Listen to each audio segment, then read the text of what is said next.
Hey guys, Youngblood with you, and for the first episode of the Inbox, I'm going to go ahead and answer some of your questions. And I'm probably in the background, I think I'm going to be throwing up some World of Warships play. So, without further ado, let's go ahead and jump in and start answering some of the questions that you guys have asked. Now, the last Nodos asked, since we haven't heard or seen much about exploration and trading in Star Citizen in quite a while, do you think it'll play out like it does in Elite Dangerous, or do you think it'll differ in some ways? Would you prefer it to play out like this or not? Frankly, and I'm going to be really honest here, I love Elite Dangerous, but there's a lot of things that Elite Dangerous doesn't do well. And I think for the most part, it's the way the economy works, and I think it's the way that the gameplay works. And in Elite Dangerous, you are one person in a universe of millions and millions and trillions of people. And the problem with that is, well, I guess I should say the benefit to that is that you are getting a scale of the universe, and you are basically a speck. You're a flea. You are nothing to the universe. So while you can have some minor impacts overall, you're not necessarily going to be making major impacts. And even with an organized effort, it doesn't really happen. So from that perspective and a trading mentality, I hope Star Citizen doesn't play out like that, because I want to be able to have an impact on the game.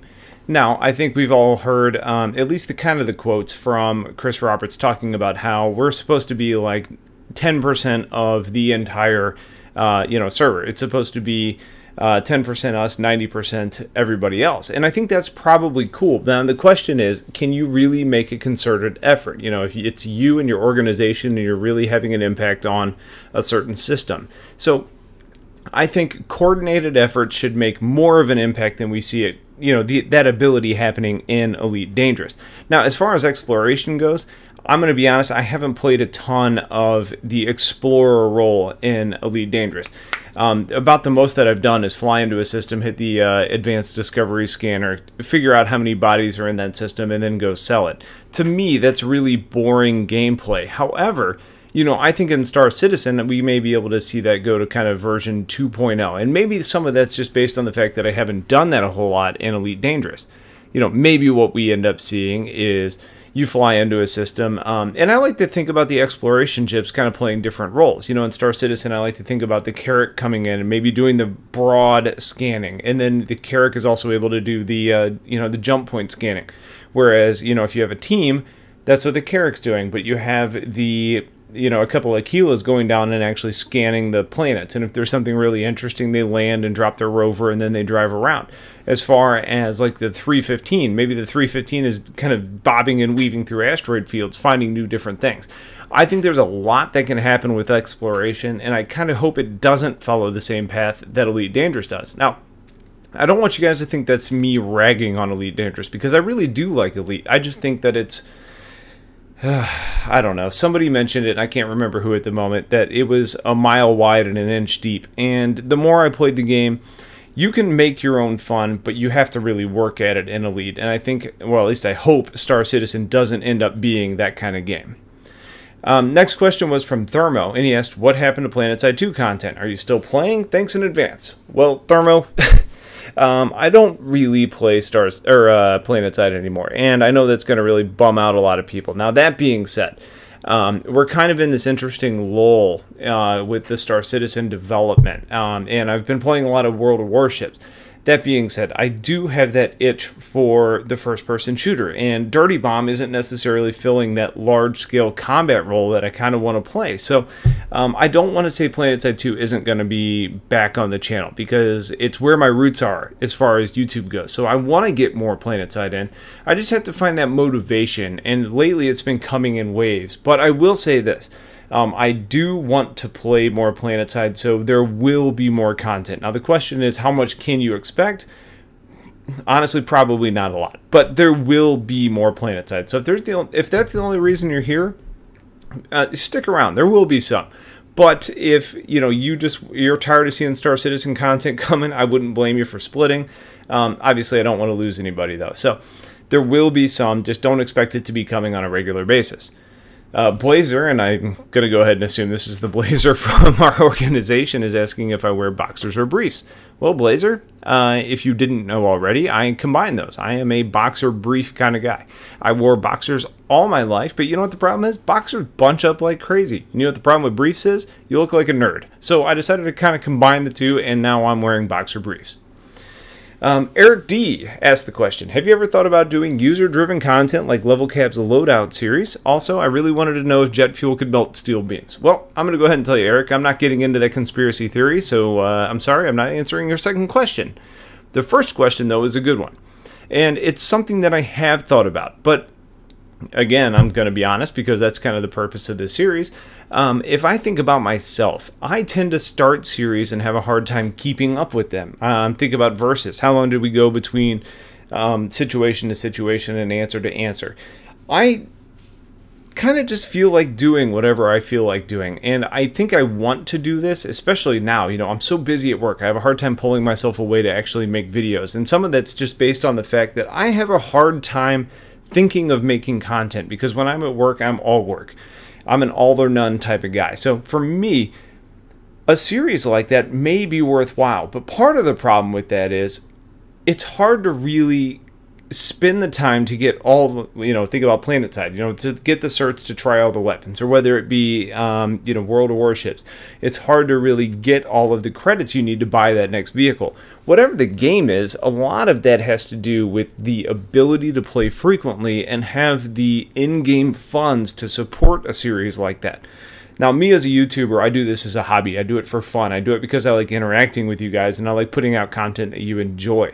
So for me, I think it's something that I maybe could do, but I don't think I could do it on a regular basis. So when we start talking about it as a series, it's kind of a hard thing for me to really commit to doing. So let's go ahead and put it in the I'm considering it category, but it's a hard thing for me to really commit to, if that makes sense.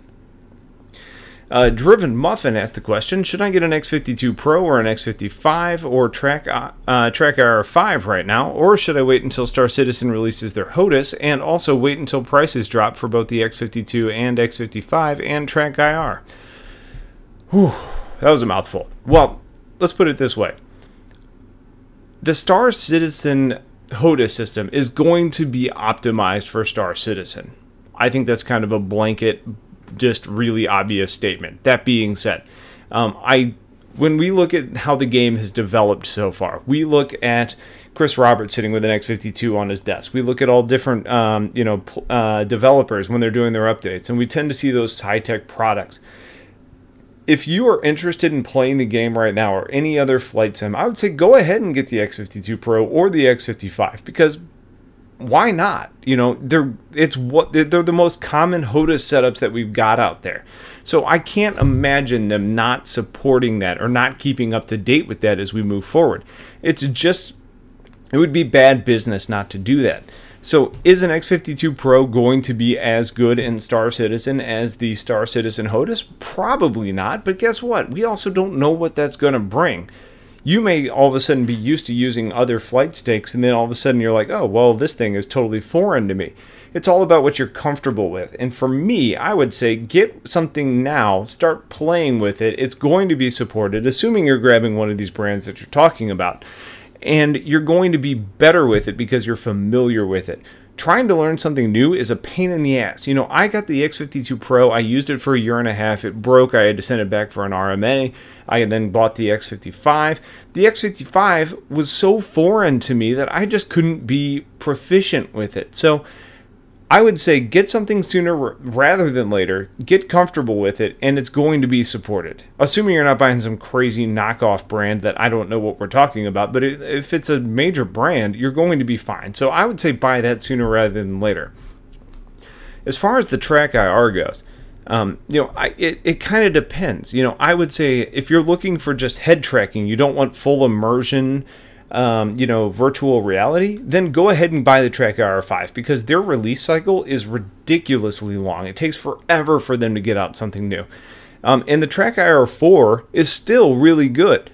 We're on the 5, but we're talking about like 7 years between releases. Now, I kind of pulled that number out of my ass, but there is a long time between their releases. So if you're waiting for TrackIR 6 before you buy head tracking, then go ahead and get the TrackIR 5 because it's not worth waiting and the improvements aren't that great. And TrackIR 5 is really good. If you're debating between like an Oculus or a TrackIR 5, then that's a personal question because like for me, I drink water constantly, or I drink beer, or maybe I just want to have something to snack on my desk. But here's the deal. If you have that headset on, you can't see your desk, and I don't want to knock that shit over, which is why I end up going with the TrackIR versus like an Oculus. So that's a question for you. All right, taking a breath. Good boy MC asks, what are your true expectations of Star Citizen, and what's your favorite ship? Well, for me, as far as just the expectations of Star Citizen, I have to say my expectations are very, very high. That being said, my realism is pretty high with it as well. I have a lot of faith that Roberts and CIG are going to deliver the game that we all want to play. I think they've got the money behind it. I think they've got the sincere desire behind it. And if nothing else, how shameful would it be to collect this amount of money and not be able to deliver what everybody expects? I don't think Chris is going to let that happen. On top of that, I think he has the past experiences. You know, we're looking at things like in this game and kind of comparing them to what he's done in the past. So I've got faith it's going to happen. I don't necessarily have faith that it's going to meet the timeline that we're all kind of hoping for and expecting for. But I think once the game actually hits release, I think we're going to see an incredibly immersive experience. And I really do think that we're on the cusp of something that is going to be changing gaming overall. I think that we're going to see a true, I don't know, almost like Second Life experience. You know, it's going to be a virtual representation of what it would be like to be living in this age. So I've got a lot of faith. I think the combat's going to be good. I still have doubts about the instancing system because I don't know if they can support the number of players that we're hoping to see. I think that that is something that will improve as technology improves. But I think the one thing that is a limiting factor is the CryEngine. The CryEngine was built as a first-person shooter engine. You know, it wasn't necessarily built as this open-world space thing. So it just depends. Can they find a way to really optimize that engine? And I think the answer will be yes. They've got a lot of money and a lot of smart people and a lot of people with really sincere desire to make it succeed. So I think it's going to happen, and I think they've got great direction. The question is, will it happen? And the honest answer is we'll have to wait and see, but I have faith. The second part of your question, good boy, is what is your favorite ship? And for me, my favorite flyable ship right now is the Gladius. Fast, nimble, decent firepower, and God, it looks good. My favorite ship overall, though, is the Vanguard. The look of it was kind of a surprise, even though it fits exactly what they talked about when they, started talking about the ship. That being said, I like the versatility of it in a combat role. Looks like it can be a really good, just strafing ship. It kind of fits that A-10 role. That I think that kind of steals away from the Avenger. You know, we kind of thought the Avenger was going to be that, but it turns out that the Vanguard looks like it's going to be that ship. I like the redundancies of it. I like the fact that it's got a torpedo and bombing base. Everything about the Vanguard is awesome, and I love it. So that's my overall favorite ship. Now, that may change once it's actually flyable, but that's the ship that I pick more than anything that's perfect. Alright, our next question comes from Piano Forged, and he says, when Star Citizen comes out with the other modules, what will your focus be? Ground infantry, transporting goods in space, protecting goods in space, banditing in space, exploring in the verse, or something else? And how will your practice in Arena Commander and the upcoming TDM benefit? For me, I'm the military leader of our organization, so for me, Arena Commander as it is really good practice for me. That being said, the one thing that's missing from Arena Commander right now is the actual ability to kind of coordinate, our fighters. Now, you can do that. You can talk. You can say, do this, do that. You can go into separate channels and mumble or vent or TeamSpeak. But when you're talking 4-on-4 in a really small environment, it doesn't necessarily give us a whole lot of practice. So what I'm getting out of Arena Commander right now is the ability to actually fight, the ability to be proficient in a fight.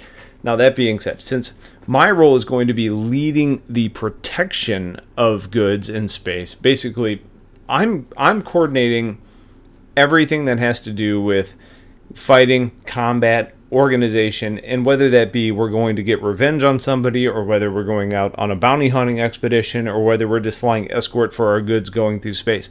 That coordination for me is something that I'm going to have to learn to deal with once we actually get bigger scale arena commander.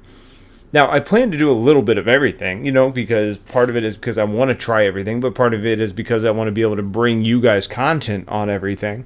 But it's hard for me to say right now that what I'm doing is going to directly reflect that. I think for me, strategy games, and like Planetside is a good example, you know, leading a platoon of 64 people and being effective and kind of coming up with those plans. There's different things that I'm bringing from the past that I can apply to this, in addition to my current combat proficiency, that are going to kind of really play out in the end. So hopefully that kind of answers your question. Green Scorpion says, I have one interesting question, more like I want to know that. Do you remember that I suggested to you to try out Aggressive Infiltrator in Planetside 2? It really had happened a long time ago, so I wouldn't be surprised if you forgot. Scorpion, no, I didn't forget. And you've been one of my longest subscribers, so I appreciate you mentioning it. And I'm glad you did, because that's been some of the most fun that I've actually had playing Planetside, especially since the game, in my mind, has kind of gone downhill. It's kind of spurred more interest, and it's something that I enjoy doing in other games. So it's been fun doing it in Planetside as well. Andres Gamba asks, thanks for putting in the time and effort into making these videos. I've only been watching for a short time, but I would like to know your thoughts on the Hornet Ghost, or if you will ever review it. All the best. Well, thank you, Andre. I appreciate that. But I'm going to say that as far as the ships that I can review a lot of ships, but I can really only give real good reviews on ships that I have.